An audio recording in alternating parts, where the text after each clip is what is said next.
guys, it's Autumn here, and welcome back to another Hamilton fan art. I know this probably isn't what you were expecting me to do, but a couple weeks ago I posted over on my Instagram the sketch that you guys just saw at the beginning of this video, and I finally decided to paint this thing.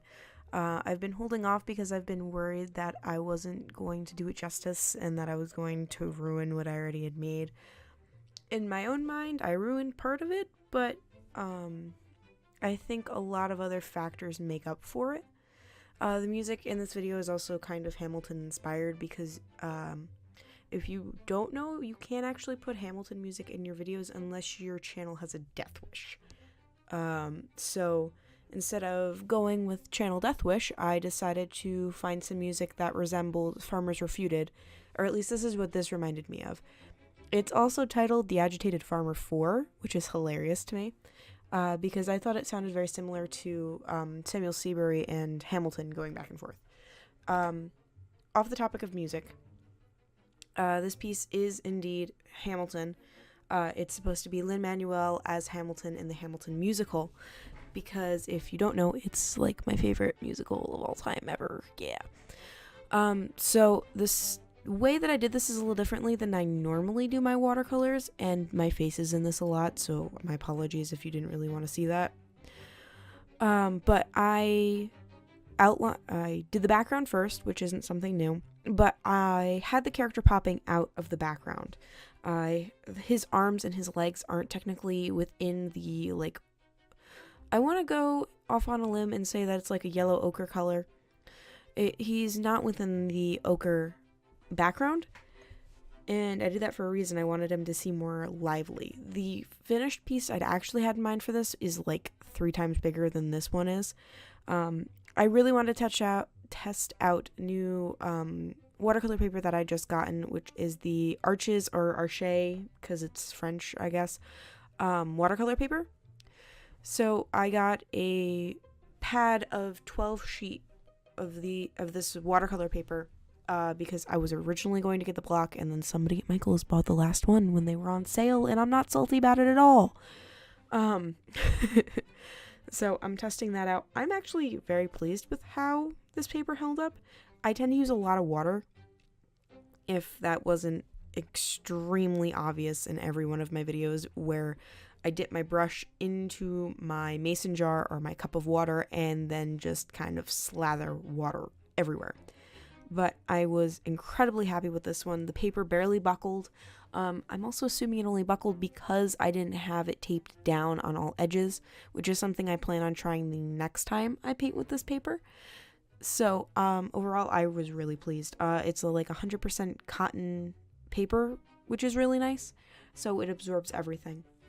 So beyond the paper, this piece. There are couple things, I'm going to name them, that made me unhappy with this piece, and then I will tell you what I actually really liked about this piece. In my initial sketch, which was done a couple months ago, was it a couple months? Maybe it's a couple weeks. You know, my perception of time is always off.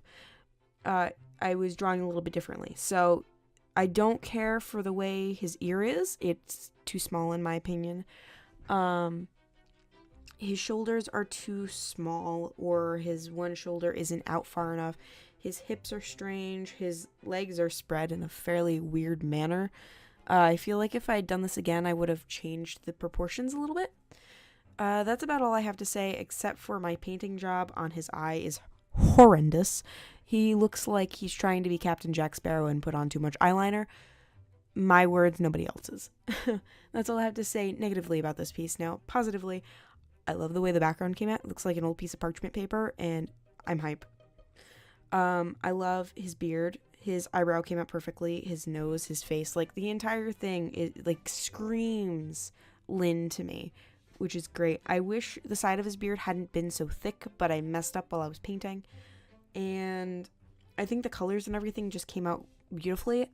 The coat was intended to be a little bit more red than it is in this, but I don't think it draws away from it. I think it adds a rustic feel to it.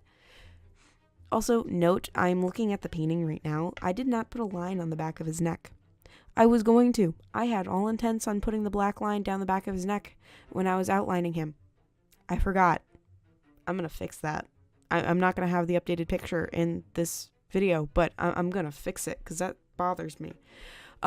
His buttons, when I get that far, are a mixture of my gold and my silver Jelly Roll pens, because they're kind of bronze in the picture, but I didn't want to paint them on because then they didn't really pop out and they kind of just melded into the rest of the clothing. So I didn't do that.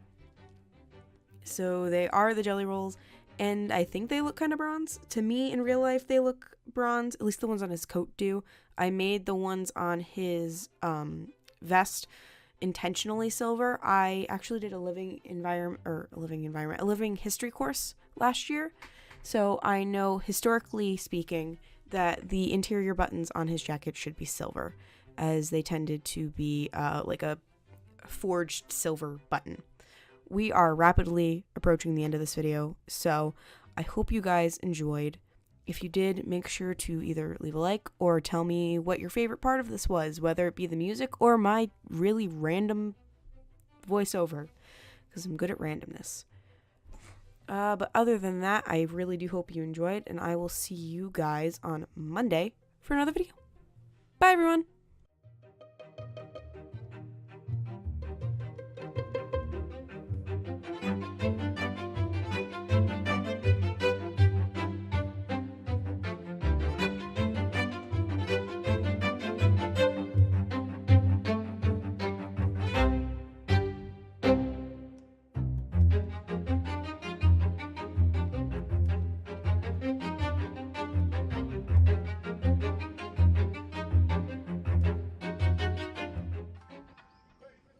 Hey guys, if you like this video, be sure to check out another one over there, and if you want to see the full playlist for this series, check out over here.